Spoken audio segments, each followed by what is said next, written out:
So the rollover that I just performed, the steps are inhaling, bringing your legs up and over to that first position. Exhale, you bring the legs apart.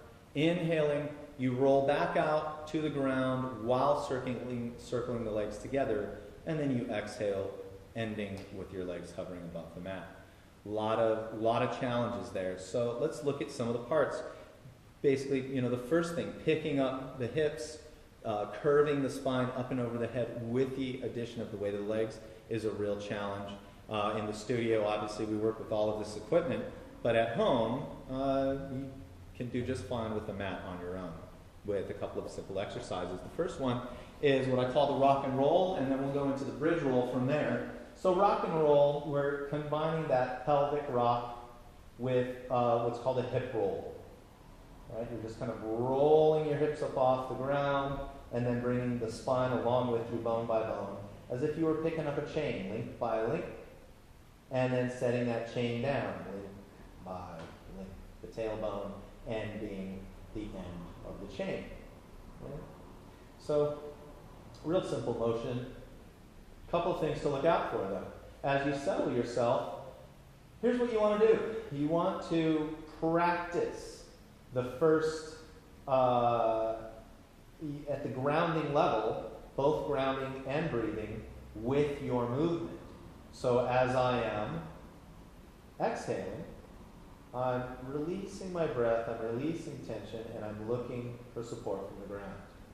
Once I find that support, I'm going to inhale to prepare, and then I'm going to exhale, tucking my tail towards the sky, really relying on the releasing of my breath and the support of the ground to help me move up and forward. I'm not too concerned with my range of motion at this point. I'm mostly focused on feeling the support of the mat under my body wherever I have it to feel. And as I come down, there's more and more to feel. So I have plenty to focus on, enough that I don't really need to focus on tightening or tensing or pushing or anything like that. I don't have to focus on working hard, because I'm working hard enough. I'm working efficiently. I'm working everywhere in my body all at once.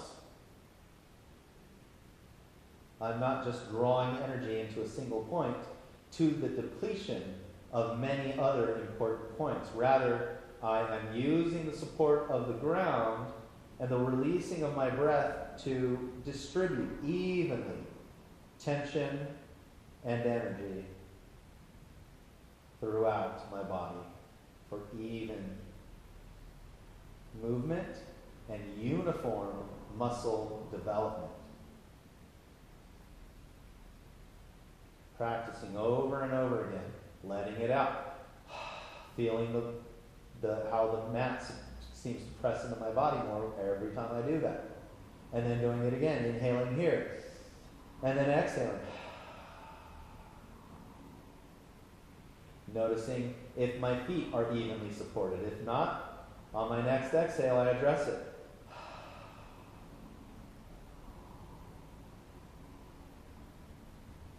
Inhaling. Noticing if my arms are engaged enough.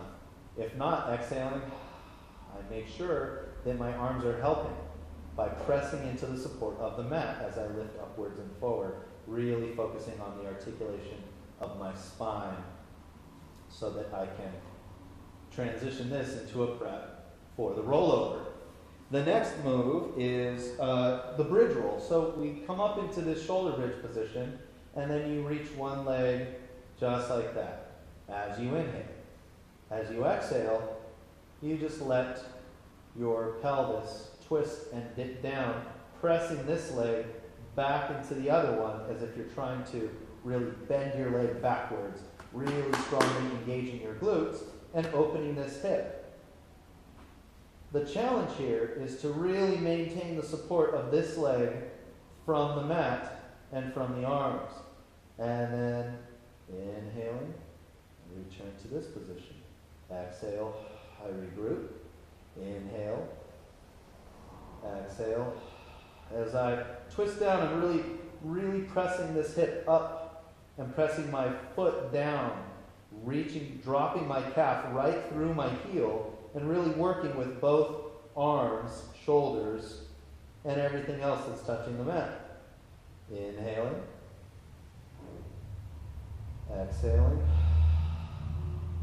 Inhaling. Exhaling. Right, so this really challenges you to prepare for the return motion of the roll over. So as I'm rolling back, I really have to have a good support, right? My legs and pelvis have to really be working together with one another to keep my back nice and straight and flat as I go into this motion. So I need lots of glutes right here. I need lots of hamstrings right here. I need lots of inner thighs. And that's what this motion really helps with. It also helps with feeling the articulation of your hip, the internal and external rotation, with your legs straight, but your back lifted and not directly supported by the mat. So, once again, the rock and roll. Inhale, exhale, feeling for support, practicing your release, practicing your support, practicing your release. Inhale, remaining supported, and then exhale, regain support, really release. After a few of those, raise the leg as you inhale. Exhale. Challenge this leg to stay straight, not this way or that way. Just dropping one hip and pressing that leg back against the other, finding that good glute activity, and then inhale, bring it up again, using those glutes, and exhale. All right? And then we'll transition from that into the hip ups. And so the hip ups, you cross the legs together, and I would bring my legs up straight into the air if I were you. And what I'm doing here is hugging both legs into one another using the inner thighs, but I'm also trying to pull them apart using my hip rotators. So as I inhale, I'm going to rise and then exhale. But in the beginning, it will be helpful for you to exhale. Practice releasing. Inhale and then exhale.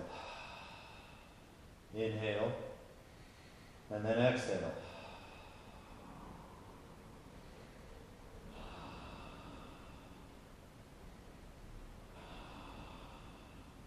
It's a very small motion. Once you do that, you'll cross the legs in the other direction. Do that again. But it really helps to build a very strong connection from the top of the inner thighs, through the pubic bone, into the lower abdominals, and then, of course, into your obliques and beyond. So practice. At this point, preparing for the rollover requires that you still continue to practice finding the support of the ground. Practice releasing your breath over and over again through very, very simple, controlled motions. And that will cover it for this video.